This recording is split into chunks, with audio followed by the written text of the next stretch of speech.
Welcome, and thank you for joining Between Sessions with Justin and Challie. Just a quick disclaimer before we start. This podcast is for educational and conversational purposes only.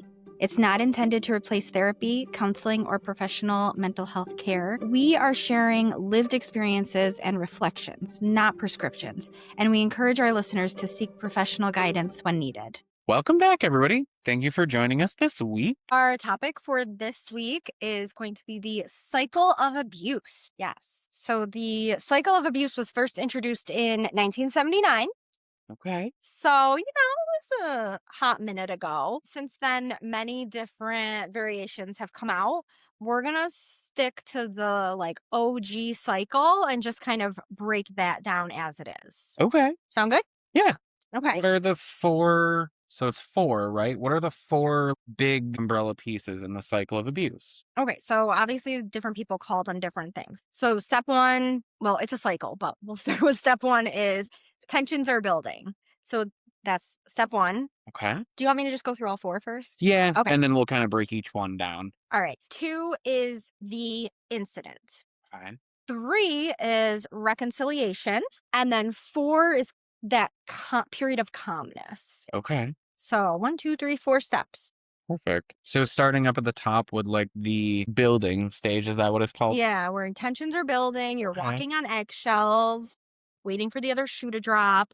To me, it makes me think about kind of all those little things that are kind of coming together that make our fuse just a little bit shorter, that are going to be used as ammo when it comes to the maybe bigger event. So this might look like some emotional abuse or just degrading language. I feel like a lot of gaslighting happens in this stage. Hmm. Mm-hmm. Kind of making us question ourselves. So then when the incident happens, we have less trust in ourselves. Yep.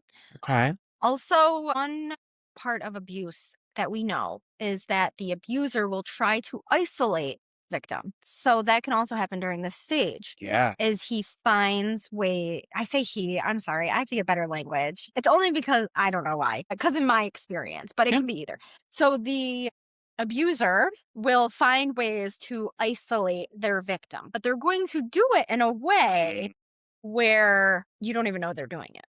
For example, if the victim's mom is starting to say hey, this isn't a good situation, the abuser might say something like, your mom is crazy. She doesn't want us together. She's overprotective, blah, blah, blah. Where the victim is going to start thinking oh God, my mom really needs to back off. And they're going to almost self-isolate with the help of their abusive partner. Yeah. This many times is more covert. It's very subtle that makes you almost feel like it's your idea too. Like it's little kind of to seeds that are dropped in that, oh, well, maybe, yeah, that does make sense. And then we start to build our own confidence in that isolation. This could be also many times very codependent. It starts out as really, really codependent. And so, we're spending all our time with that person. And then the other people around us many times will start to kind of fall back because we're not putting the energy into those relationships. And then through this building stage, by the time we then might need someone, we've kind of lost those relationships because we haven't put effort into them. We've maybe not been around. We weren't showing up when we normally would. So then just because of distance or lack of communication. Or straight out just pushing people away. Yeah. And Because they're saying what we don't want to hear.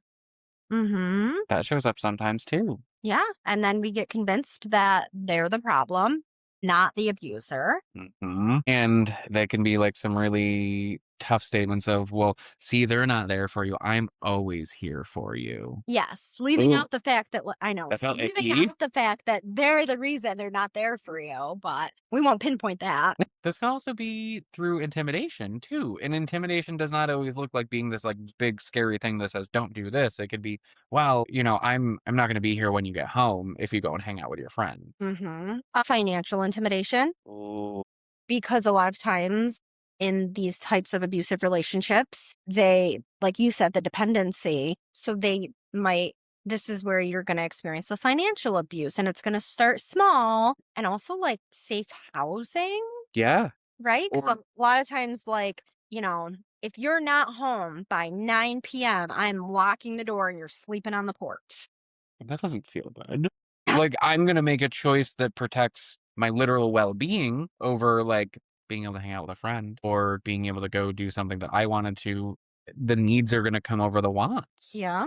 Also thinking about that with, like, sometimes reliable transportation, access to food Mhm. sometimes too. I mean, it can really hit these basic needs. Safety for our kids when kids are involved as well. That's a That's a that's a big one. it is a big one because, like, I'm not, I might not be the best with my own safety, but you better believe, like, I'm gonna make sure my kids are safe. So when that comes into play, that's a whole nother level. When we're in this situation, in the moment, the safest place might just be that they have a roof over their head. It may not be what's going on around that. It might just be that, okay, well, I need to do this so that my child has a safe place or a roof over their head. They can't be sleeping on the side of the road. That's not realistic. Also, just as an aside, if you send your kids to bed and turn the TV up, they still know that you guys are screaming at each other. Yeah. Like, kids They're listening at the door. they are so nosy. I know. I have a kid. I hear him like sneak. If I tell him we have to have an adult conversation, like I hear him sneak back down the hallway. He's not stealth. Like they are just inherently Yeah. nosy. And want to protect. Yes. Yeah. So that might adultify them way too young to feel like they got to protect. Yeah. Yeah. They And want. their little brains don't know how to do that in the most appropriate way. Yeah. Heck, we don't in that situation. We don't know how to do that. Yeah. Okay. So tensions are building and building. The intimidation can be kind of holding threats when it comes to the kids or being able to see the kids or having distrust in other people. So we have to think that we may not have any support or backing outside of that relationship. So when it comes to being a mom or being a dad, whichever side it is on, we want to try and show for our kids. And if we already have some pressure on feeling like we're not being the best parent, we're not going to do more things that make us feel worse about that. We're going to feel like, well, I'm already doing a rough enough job. Let's make it a little bit easier on them. And again, it's you don't make money. You don't have a home without me. So Mhm. you really think if you leave me, you really think a judge is going to give you your kids? No. It's all stuff I've heard. And Right. that's the worst part is I am not just like pulling this out of the air. Like these are all examples that I've heard and I hate it. And And it's frustrating and I'm glad we're talking about this because Mhm. as an outsider looking in, even with all of my background, it is still so hard not to like just grab the person and shake them and be like, what are you doing? Like, you're clearly in an abusive relationship. Like, it's hard. So I'm glad we're talking about it and normalizing the fact Yeah. that it's hard.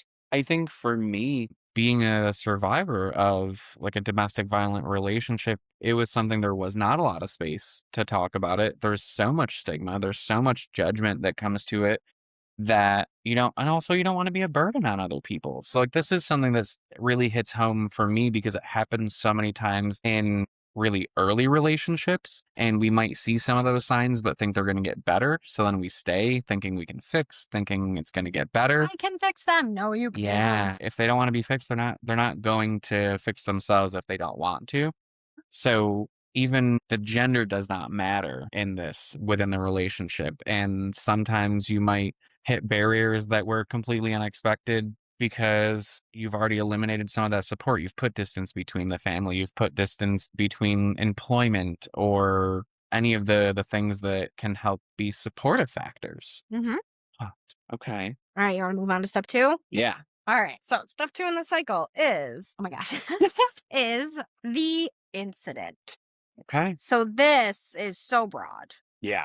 so broad, but it's like the tipping point, I guess. Yeah. The like we have all the little incidences leading up to it, and then we have like the knockdown, drag out, like packing my stuff and leaving, or police get called, or something big happens. A note that I want to put with this one too is like that first time it happens, it might be difficult to recognize. The second time, it might be a little bit easier, but like I don't know, it wasn't that big of a deal, but they grow and they escalate. We might bypass it the first few times and then, holy crap, the police are involved. This is happening. I'm losing housing. I'm losing whatever it is. And we didn't see those signs before. And as an outsider, it can be really tough, just, but well, of course this happened. This happened. This happened. This happened. It's so frustrating. Our brain ignores that. Mhm. In the situation, the brain is like, oh no, it's not this bad. Well, also, going on to the next step negates Any the responsibility. the incident. So Yeah.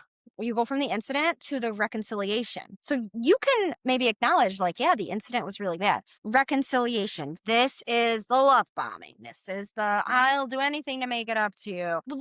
And then you throw out all these things like, let's do couples counseling. Never going to happen. Let's Right. do this. Let's go away on a little trip together and reconnect. So the incident can be big or small, but it tends to be that tipping point when thinking about the incident itself, it's not just one thing either. This could be one really big thing, or it could be a day or a weekend or a week of just really challenging or tough days. Mhm. Can you think of any examples of like what this might look like? It's literally like it can be any event that tips the scales. And I always look at it as like, this isn't accurate, but this is just how I've seen it is like Hmm? someone else becomes involved. That's what I think of. Ooh, Like okay. police, CPS, a parent, a friend shows up, like somebody else gets involved to the point where it's like you can't ignore it or like It's like out of control. diminish it, like, you know what I mean? If you have a bruise on your arm and you're like, "Oh, yeah, I tripped and fell." But to me, I think of like this is where somebody else is there. So then it's like, okay, this really happened. And now he or she has to make up for it. Yeah. And that's where the reconciliation comes in. That part pisses me off. Like this stage makes me so mad from an outside perspective. Yeah. And so thinking about the incident, not minimizing any incident, like they come in so many different Mhm. forms, but being able to recognize them and it's kind of moving on to this next step, it's where our brain gets comfortable and okay, it's not gonna happen again. It wasn't that bad. So Everybody makes mistakes. yeah. What's this next step again? Reconciliation. Okay. So I've also heard this be the honeymoon honeymoon phase. phase. Yep. Yes. Okay. And this one is just so wonderful. Everything is just butterflies and rainbows. And oh my God, you guys are doing so great and blah, blah, blah. And I am just like, it's so frustrating because I'm just sitting back like, well, yeah, he punched you in the nose. Like, Right. obviously, he's going to get you some flowers.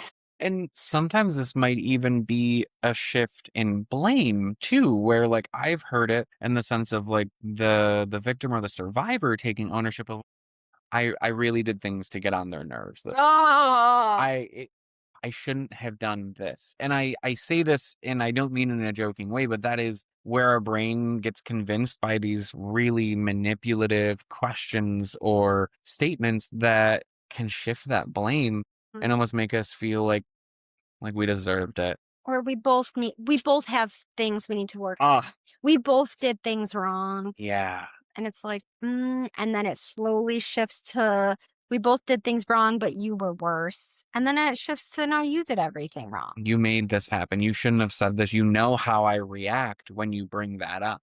Ugh. So almost asking for it in a sense when it's not. Mm. People can control their own emotions. And if they can't, they need to work on that. There are so many different situations where it might go through so many different steps that then we forget what had even started it. And then it can be really easy to have that blame shifted. So, like, it might go through, so thinking about the ways that the reconciliation looks like, it will be probably, like, joyful and make us kinda try and forget about what had happened. Again, kinda thinking about this as it's a cycle, it repeats. The first time, it's gonna be a really long period of time between the next building stage like that. Mm. It's that honeymoon phase, it might be really good for a long period of time to, like, literally just make our brain forget that it happened or be like, Yeah. "Okay, they've really Well, changed." and then after that one is the calm phase. So that's like, okay, the love bombing has calmed down. Everything has Mhm. just kind of calmed down. And it's just like, everything's good. Yeah. Everything's nice and calm. We're not making up for anything. We're not walking on eggshells. And this is where it's like, okay, I can feel safe again. Mhm. And that's the last cycle. And then it starts over. And the cycle gets more condensed or quicker each time. Hmm. The incident might grow and grow in intensity, but the other pieces, like the where we can take that breath, they get shorter and shorter. Yeah. And the cycle repeats quicker and quicker throughout time. Okay, so talking about the cycle of abuse, domestic violence, one thing that I have heard and that we have touched on is that it can feel lonely. It can feel very isolated. And so I think it's important to kind of break that. So I actually wanted to read some statistics. Yes, I love statistics. Well, it makes us feel less alone. Yes. So here are just some random statistics from the CDC, the National Coalition Against Domestic Violence, and then just some other national organizations about actually, you know what? How many people per year in the United States experience physical abuse by an intimate partner? What do you think? Per year in the United States. Oh my god. Like a million? 10 million. Oh my god. So about 10 million people per year in the US experience physical abuse by an intimate partner, right? That's a lot of people. It's a lot of people. So breaking it down by gender, Ooh. about 1 in 4 women have experienced severe intimate partner violence, I know more than 4 women. and about 1 in 9 men. Okay. Wow. That So is that's so interesting that you said I know more than 4 women. why. So because that means that at least one of them has been in a severe intimate partner Yeah. relationship. If you use statistics, Yeah. it is. If you're standing in a room full of women, I mean, 1 in 4, that's 25%. Well, because it's really easy to sit here if you haven't experienced it or you're, someone close to you hasn't, it's really easy to think that, well, no, like this doesn't affect me. I don't know anybody that goes through that, so it's not that big of a deal. Hearing that it's 1 in 4 women and 1 in 9 men, like I probably encounter more than 9 men and 4 women in a day. So like that means it's so much more common than what we think. Mm-hmm. Yep. Wow. Nearly half of all women and men report experiencing psychological aggression from an intimate partner at some point in their lives. Wow. That makes sense, unfortunately. It does. Uh, So breaking it down, about 20 people per minute are physically abused by an intimate partner in the United States. So how long is this podcast? about 20, 25 minutes. So if it's 20 minutes, it would be 400 people. That's Okay. my quick math. Nobody in Right. front of me. But Wow. so as we've been sitting here talking about how dangerous the cycle of abuse is, we can estimate that about 400 people were just physically assaulted. That like gives me chills. Yeah, I know. I'm feeling like icky in my tummy. Domestic violence hotlines receive roughly 20,000 calls per day nationwide. Wow. That's actually scary low than I For how expect. many Yeah, that how many people are not getting help or not able to reach out. exactly. Yes. Wow. Yeah. Okay. About 1 in 5 homicide victims are killed by an intimate partner. Okay. Oh my gosh, this is making me all like more than half of female homicide victims are killed by a current or former male intimate partner. Wow. That's crazy. Okay, so just for funsies, economic impact. The CDC estimates that the lifetime economic cost of intimate partner violence in the US at approximately $3.6 trillion. And that includes healthcare costs, lost productivity, criminal justice expenses, and other impacts. Wow. Yeah, that's crazy. Even if you look at it from the financial point, if nothing else of this has hit, like that's a lot of money that it's taking away. Yeah. This is a big issue. Right? Wow. If nothing else, there is a direct cost that this has. Not that we should ever just minimize it to cost, but like that's significant. Wow. Yeah. Last one that I learned about specifically in a college course was because I have to tell you, like, before I started learning about all of this, when I was a young, naive college student, my thought was, what is the most common thought that people from the outside looking in say? We'll just get out. Just leave. Mhm. What's stopping you? Like, just leave. It seems like when you're more involved in it and understand the impact. Average, what is the average number of times that a victim leaves? 7. How'd you know that? Definitely had learned that in either a course or a training. Yes. So a person experiencing intimate partner violence will leave and return to the relationship an average of 7 times before leaving permanently. Why is that significant? Because I will tell you from my own personal experience, not as a therapist, but as more of as a person and a friend. The first time you leave is like, yes, yes. And then you go back, right? And as a friend, I'm like, Ah, and then it happens again mm, and you leave. And I'm like, yes. And then you go back and I'm just like, and then you leave again. And I'm just like, yeah, okay. And then you go back and I'm like, huh, well, not surprised. And it gets to the point where you're like, you want to leave and you want my help. Like, why am I going to waste my time? You're just going to go mm. back. So that mentality is why that 7 times is so important to understand, because every time you leave and go back, that's the support system shrinks. And you talk about kind of that isolation or diminish those relationships because as much as we all want to be so understanding, it's not a lack of compassion, but there's a level of hurt that goes into it of being that bystander, knowing what someone is going through. And to see them go back, at some point our brain kind of starts to turn off because it does too. And I also feel like as a parent, watching another parent bring their kids back into a situation is probably the hardest part, Okay. because it's like, how do you, I understand, like, you leave and you go back, and I get it, but like, you were out, not just you had your kids out of this awful situation. Mm. And it's just, it's hard to watch. And eventually it's kind of like, for my own mental health, I have to take a step back, and I can't be that person anymore that you call at 1 in the morning when you're ready to leave. Like, I just can't do it anymore. And that was a great way to say that, is because it might feel selfish, but it has a big impact on the people in your life, in the people around you. And that's not to put guilt or anything, but it's a bigger deal. It's a bigger thing than many times what either person gives credit to. And it really, for lack of better words, it really sucks, because once the person decides they're going to leave and the abuser can feel that they're losing control, that's the most dangerous point of that Mhm. relationship. When an abuser feels like they're losing control,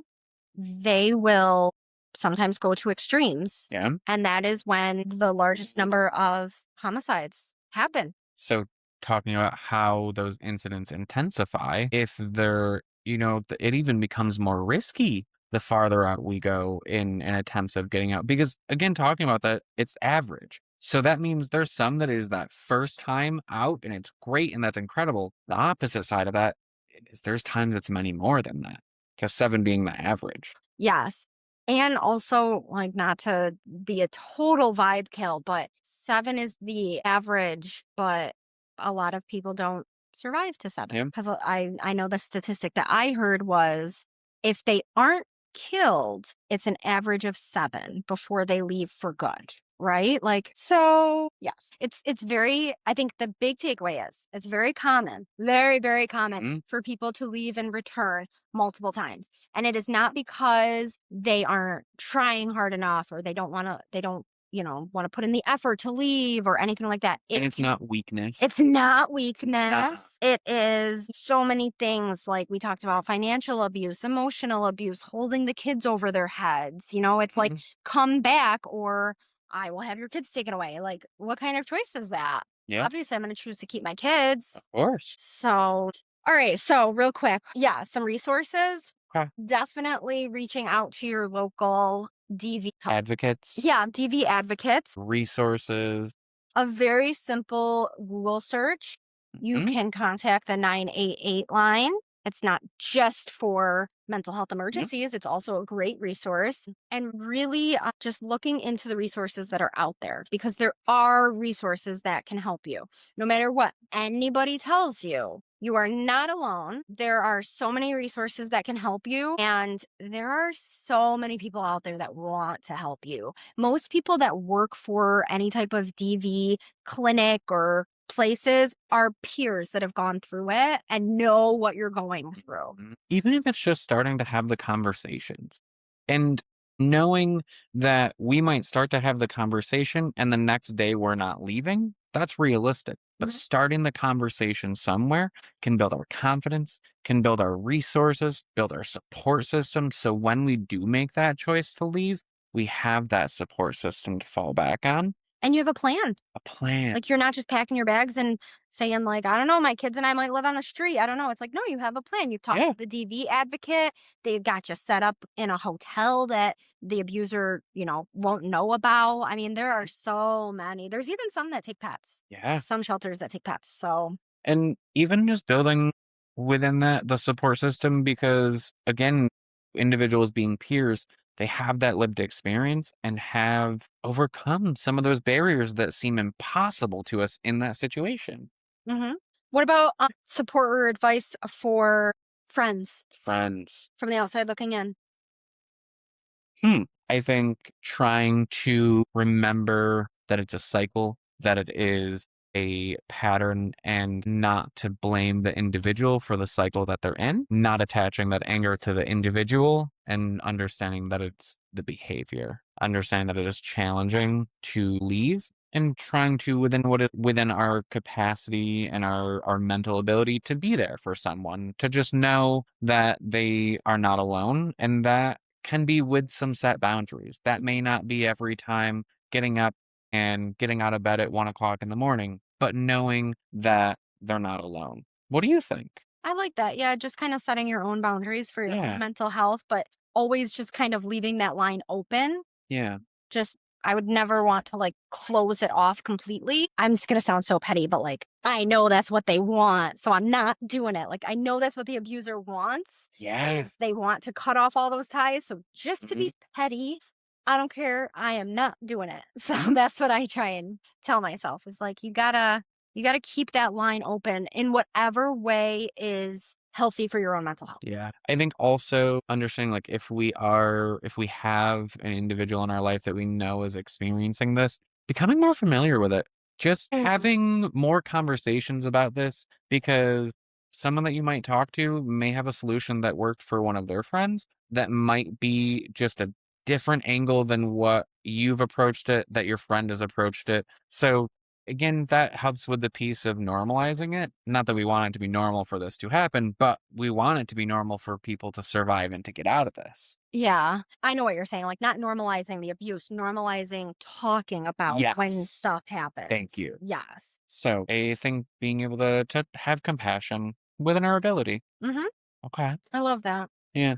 All right. Well, just another reminder if this resonated with you, if you feel like, oh my gosh, maybe I'm stuck in the cycle, resources, the 988 line, Googling DV advocacy near me, any other resources you can think of at the top of your head? I like the 988 line. Yeah. That's a huge I think resource. something to be mindful. One quick last note is like being mindful when we're looking for these things, cover our tracks so that we can do this confidentially or independently and Hmm. not alert the individual who might have more control. Oh, So being able to have these, maybe we write it down on paper, or maybe we just memorize some of these numbers, or we have a friend hold our resources. So just being able to protect ourselves. yes. But just keeping those resources safe and as accessible as possible. Yeah. And yeah, I mean, it's like we talk about the snowball effect and how awful it is, but it can be a good thing too, because as soon as you start talking with an advocate or anyone, it can snowball in a good way because Yeah. now you might have a safe person. Okay, that's where you can keep all your resources,